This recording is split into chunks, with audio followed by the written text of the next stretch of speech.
non-competitive geothermal lease on some land adjacent to our Navy lands. And at that point, then we realized that we needed to take another look, closer look, which we did.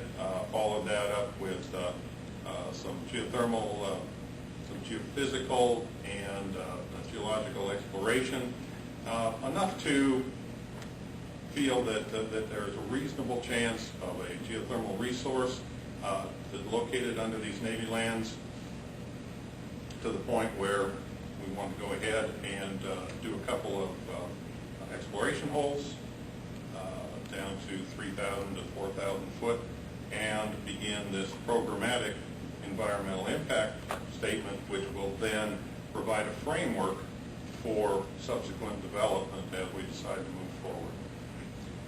And that gets us a little bit of history, a little bit of background. And I want to now turn this over to Lori and to actually do the presentation. Thanks, Steve. That was a great overview. And forgive us if we get a little repetitive. Some of these concepts are a little bit confusing, even to us who've been working on this for a long time. And I think there's been some confusion. So I think what we're trying to do is just clarify some of the points of confusion in this that people may perceive. Because it's a little bit different in that, as Steve said, this is a program rather than a specific on-the-ground project. Most projects subject to environmental impact statements are, we're going to build this here, or we're going to do this specific thing here, and the next step is construction. In this case, I just will keep reiterating that this is the initial stage for the Navy at Naval Air Facility El Centro. So this is the first in several NEPA documents that would come up if the program goes forward. So, next one, please. So what I'd like to do is go over a little bit more about what the proposed action is, the objectives, the purpose and need for the project, and give a little bit of an overview of what is geothermal development. You're lucky here in the El Centro area, you can actually see it. There's been drilling at Truck Haven. You have geothermal power plants already. But it's still maybe a little bit unfamiliar for people who haven't been out there and gone to see some geothermal projects. We'll also talk about the environmental review process, how the NEPA process works. This is one of the first steps in the NEPA process to conduct scoping. We'll talk about the participating agencies, how the process will go forward. Some of the topics that we'll address in the environmental impact statement, some of the topics that we've identified so far. NEPA has a prescribed list of topics. And we'll talk a little bit about the schedule for the environmental impact statement and then open it up to public comments. So one of the first things is to look at the purpose and need for the project. And I think we're all paying over $4 a gallon for gas now, so we can certainly see a need for alternative and renewable energy. But the Navy also has a specific purpose of the project in providing a safe and secure source of fuel for the Navy to ensure the mission of the bases can go forward even in times of energy shortages. The need for the project has been well established in federal mandate, congressional direction to develop renewable energy on Department of Defense land as well as public land. So this is a lot of words for the proposed action, but we're going to put this presentation up on the project website, which I'll talk about in a little bit. We wanted to give as much information as we can. So I'll normally 3 words, 3 bullets. We're giving a little bit more information here just to try and be as clear as we can about what the project proposed action is for the Navy.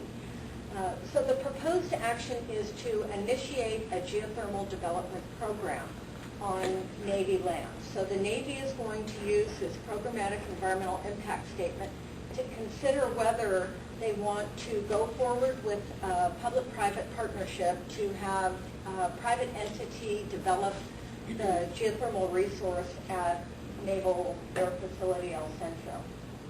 And The proposed action would occur somewhere within 3,110 acres of Navy land. We have a larger study area, which we'll get to. Maybe we could go forward to the map. I think that helps. I wanted to show the distinction here between the Navy project, which is right here. These are Navy lands that are subject to the proposed action. So the green is what we're looking at as where the Navy program would take place if the Navy decides to go forward. Now, I also want to point out at this time, as I will several times probably in the presentation, these lands are lands managed by the Bureau of Land Management. And I don't know if you can see that Superstition Mountain is this area right in here. There are lease applications, as I'm sure a lot of you know, by Eric Lehman on the BLM lands. Eric Lehman at this point has nothing to do with the Navy lands, so that's a separate project. And again, tonight we're focusing on the Navy project. The BLM may in the future go forward with issuing lease applications after they've conducted an environmental review. But the Navy's going first, so we're talking about Navy. So I'm trying to make that distinction between the Navy program we're addressing tonight, and then we'll also, there's a potential BLM program through leases. Okay, so we can go back to the proposed action. You can just do back arrow. Yeah.